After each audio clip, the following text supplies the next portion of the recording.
Assalamualaikum warahmatullahi wabarakatuh. Perkenalkan kami dari kelompok 9 mata kuliah Ekonomi Industri. Pada bab ini kami akan membahas tentang ekspor langsung dan juga investasi langsung. Berikut pemaparannya akan dijelaskan oleh rekan-rekan kami. Perkenalkan, nama saya Anistina Saputri, NIM 257. Perkenalkan, nama saya Febila Khuratu Ainina, NIM 12402193261. Perkenalkan, nama saya Angga Wahyudi dari ES 5F dengan NIM 277. Perkenalkan, saya Pranitya Septiarani, NIM 12402193245. Untuk yang pertama, di sini saya akan membahas tentang pengertian ekspor langsung. Menurut Marlop Tanjung, ekspor langsung adalah suatu pengeluaran barang dari daerah Indonesia untuk dikirim ke luar negeri dengan mengikuti ketentuan yang berlaku terutama mengenai peraturan kepabeanan. Menurut Amir, MS, pengertian ekspor adalah upaya melakukan penjualan komoditas di Indonesia kepada negara lain dengan mengharapkan pembayaran dalam valuta asing. Sedangkan menurut Roselyn Huta Barat, arti ekspor adalah kegiatan perdagangan dengan cara mengeluarkan barang dari dalam negeri ke luar wilayah pabean Indonesia dengan memenuhi ketentuan yang berlaku. Dapat disimpulkan bahwa ekspor merupakan proses pemindahan barang atau komoditas dari suatu negara ke negara lain. Selanjutnya, yang B di sini saya akan membahas tentang tujuan dan manfaat ekspor. Tujuan yang pertama adalah memperoleh keuntungan atau laba dalam bentuk devisa. Yang kedua, mendapatkan harga jual yang lebih tinggi. Yang ketiga, melakukan penetrasi atau membuka pasar baru di negara lain. Yang keempat, menciptakan iklim usaha dan ekonomi yang kondusif baik secara nasional maupun global. Dan yang kelima, mengendalikan harga produk dalam negeri. Selanjutnya, yang keenam, menjaga stabilitas kurs valuta asing terhadap mata uang dalam negeri. Sedangkan manfaatnya adalah sebagai menambahnya devisa negara, menumbuhkan industri dalam negeri, dan juga mengendalikan harga suatu pasar. Yang C, untuk contoh ekspor langsung, di sini saya mengambil contoh tentang tenaga kerja. Contoh nyatanya misalnya mengekspor tenaga kerja yang ahli di bidang teknologi untuk kemudian mengembangkan teknologi sesuai dengan perkembangannya. Pengiriman jasa berupa tenaga kerja inilah dilalui dengan pihak eksportir dalam negeri mengirimkan jasa tenaga ahli ini ke luar negeri yang kemudian diterima oleh importir di negara tujuan tanpa melalui perantara berupa perusahaan tertentu ataupun perantara lainnya. Dengan demikian, pengiriman layanan jasa tenaga ahli dikirimkan dengan memanfaatkan kegiatan ekspor langsung tersebut. Dan yang D di sini saya akan membahas tentang kelebihan dan kelemahan suatu ekspor. Kelebihannya yaitu yang pertama, negara asal yang memproduksi produksi tersebut dapat mengontrol dengan baik produk yang dikirimkan secara langsung tersebut. Dan yang kedua, kegiatan produksi hanya berpusat pada suatu negara sehingga mengurangi risiko terjadinya penipuan dan kecurangan lainnya. Sedangkan untuk kelemahannya yang pertama, akan diperlukan biaya lebih besar dibandingkan dengan perantara eksportir dalam negeri. Dan yang kedua, ada hambatan perdagangan yang menghambat pengiriman. Hambatan ini berupa proteksionisme yang diterapkan oleh suatu negara sehingga barang maupun jasa yang dikirim akan dilarang masuk ke negara tujuan tersebut. Selanjutnya yaitu hambatan dalam pemasaran. Menurut Amir MS, terdapat 3 hambatan pokok dalam pemasaran komoditi. Yang pertama yaitu daya saing yang rendah dalam harga dan waktu penyerahan sebagai akibat ekonomi biaya tinggi dan kebiasaan kinerja aparatur yang birokrasi. Yang kedua yaitu daya saing sering dianggap sebagai masalah intern bagi eksportir, padahal sesungguhnya masalah nasional yang tidak mungkin diatasi oleh pengusaha itu sendiri. Dan yang ketiga yaitu saluran pemasaran tidak berkembang di luar negeri karena tidak berkembang di wisma dagang atau multi commodity trader. Strategi pemasaran dan produk dalam ekspor. Strategi menembus pasar ekspor merupakan serangkaian keputusan tentang cara terbaik untuk mencapai tujuan ekspor. Melalui strategi menembus pasar ekspor, eksportir harus memaksimalkan keunggulan daya saing dan meminimalisir kelemahan daya saing untuk meningkatkan peluang keberhasilan di pasar global dengan persaingan yang sangat tajam. Menurut Kartajaya, strategi pemasaran dibagi menjadi 3 komponen utama.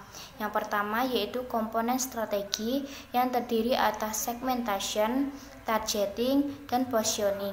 Yang kedua yaitu komponen taktik yang terdiri atas differentiation, selling, dan marketing mix. Dan yang ketiga yaitu komponen nilai yang terdiri atas brand, service, dan proses. Terdapat berbagai jenis badan usaha yang bergerak di bidang perdagangan ekspor. Di antaranya yaitu yang pertama, confirming house. Confirming house merupakan perusahaan setempat yang didirikan berdasarkan hukum setempat, tetapi bekerja atas perintah dan untuk kepentingan kantor induknya yang berada di luar negeri.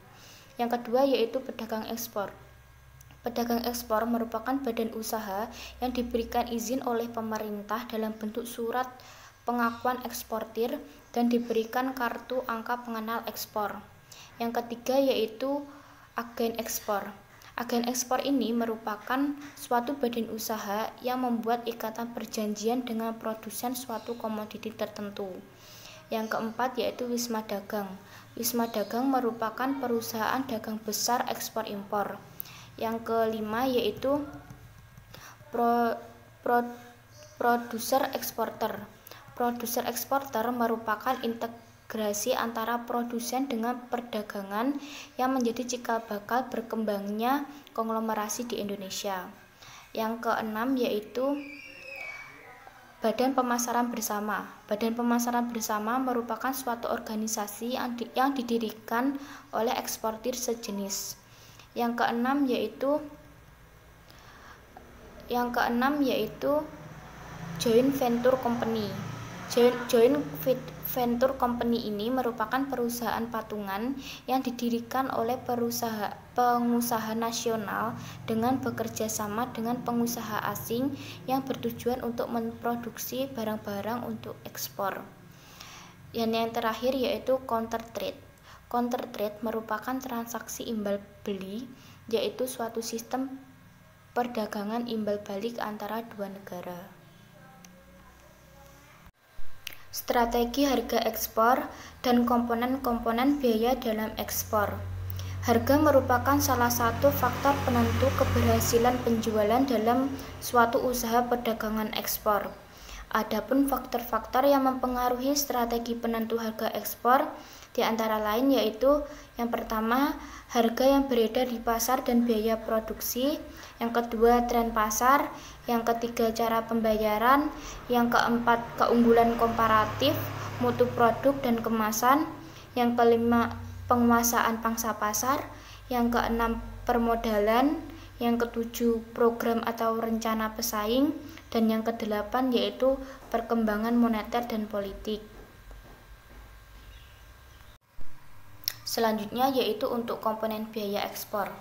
Komponen biaya ekspor merupakan semua biaya yang dikeluarkan oleh eksportir untuk menentukan harga pokok penjualan atau HPP. Komponen biaya ekspor ini dibagi menjadi 5 kelompok. Di antaranya yaitu yang pertama, biaya pemasaran. Biaya pemasaran merupakan biaya yang terjadi dengan adanya aktivitas di ekspor dalam kurun waktu tertentu. Yang kedua yaitu biaya pengadaan.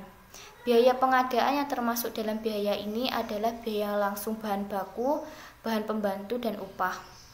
Yang ketiga yaitu biaya pengelolaan. Biaya pengelolaan merupakan seluruh biaya yang dibutuhkan pada waktu proses pengiriman barang ekspor. Yang keempat yaitu export taxes.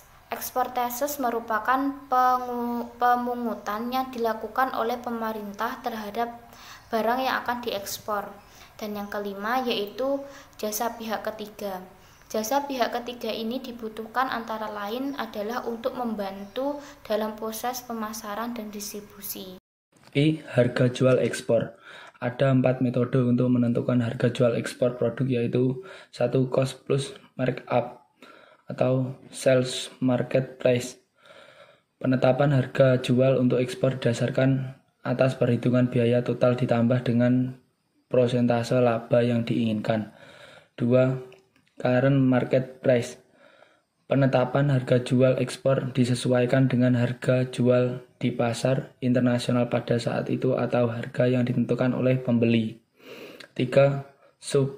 Subsidized price, penentu harga jual ekspor yang didasarkan pada total biaya sebagaimana pada cost plus markup dikurangi dengan komponen biaya tertentu. 4. Dumping. Harga dumping adalah harga jual ekspor ditetapkan lebih rendah dari harga jual komoditi yang sama untuk pasar dalam negeri. J. Strategi distribusi ekspor. Tujuan distribusi ekspor adalah dapat mencapai usaha maksimum dalam menentukan kebutuhan serta pilihan pasar sasaran yang tepat sesuai dengan kemampuan ekspor. Jalur distribusi dalam pemasaran diidentifikasi menjadi dua bagian, yaitu barang langsung dari eksportir dan membeli barang produk tidak langsung dari eksportir tetapi melalui perantara impor di luar negeri. Dalam jalur distribusi ekspor antara lain: 1. Eksportir merupakan produsen atau manufaktur yang bertindak sebagai perantara antara produsen dan buyer di luar negeri. 2. Importir, pelaku dari luar negeri yang mempunyai hubungan dengan eksportir dari seluruh dunia.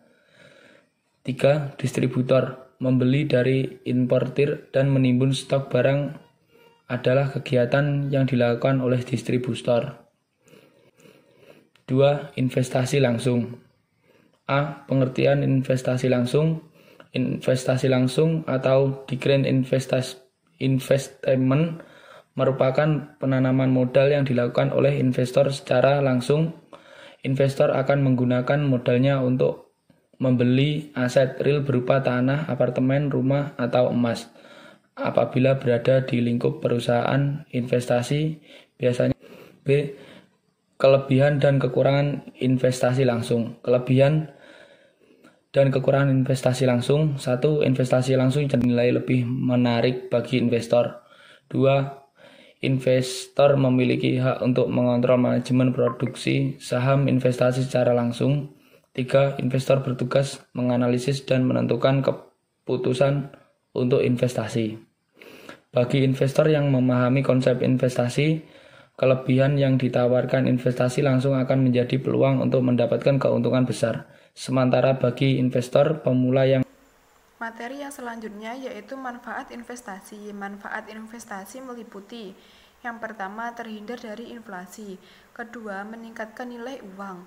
Ketiga, menambah sumber penghasilan dan memaksimalkan keuntungan dari investasi.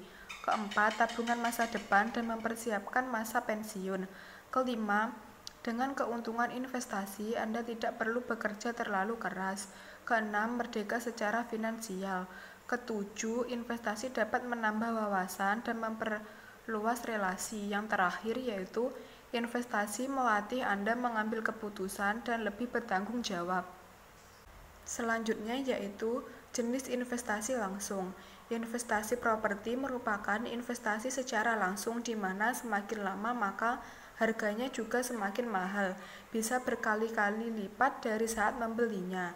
Adapun investasi jenis ini masih dibedakan lagi menjadi dua macam, yaitu yang pertama, investasi yang tidak bisa diperjualbelikan. Investasi secara langsung yang Anda miliki mungkin saja merupakan instrumen yang tidak bisa diperdagangkan alias dijual kembali kepada orang lain. Contoh produk investasi yang tidak bisa diperjualbelikan ini misalnya tabungan serta deposito di bank. Yang kedua yaitu investasi yang bisa diperjualbelikan. Meskipun ada investasi secara langsung yang tidak bisa dijual lagi pada pihak lain, namun Anda tidak perlu khawatir kalau memang Anda lebih berminat pada instrumen investasi yang bisa diperjualbelikan dan mendapat. Selanjutnya yaitu faktor penentu investasi. Terdapat beberapa faktor yang ditengarai mempengaruhi pertumbuhan investasi. Untuk di Indonesia, terdapat 6 faktor yang berpengaruh positif terhadap capaian investasi sepanjang tahun 2012, yaitu: Yang pertama, suku bunga pinjaman. 2. Tingkat pendapatan. 3. Pertumbuhan dan ukuran kelas menengah. 4. Tingkat inflasi yang rendah dan stabil. 5. Regulasi pemerintah. Yang terakhir yaitu tax holiday. Terakhir yaitu perkembangan investasi langsung di Indonesia. Badan Koordinasi Penanaman Modal atau BKPM mencatat direct investment untuk kuartal pertama tahun 2021 senilai 209,7 triliun. Angka ini menunjukkan pertumbuhan 4,3% jika dibandingkan dengan realisasi di periode yang sama pada tahun sebelumnya. Dan jika diperbandingkan dengan hasil di kuartal 4 tahun 2020, nilai investasi langsung di kuartal pertama 2021 lebih tinggi 2,4%. Jika dirinci berdasarkan asal, direct investment tersebut berasal dari penanaman modal dalam negeri atau PMDN senilai 108 triliun dan penanaman modal asing atau PMA sebesar 111,7 triliun. Sekian pemaparan materi dari kelompok 9 mengenai ekspor langsung dan investasi langsung. Ada kurang lebihnya mohon maaf. Wassalamualaikum warahmatullahi wabarakatuh.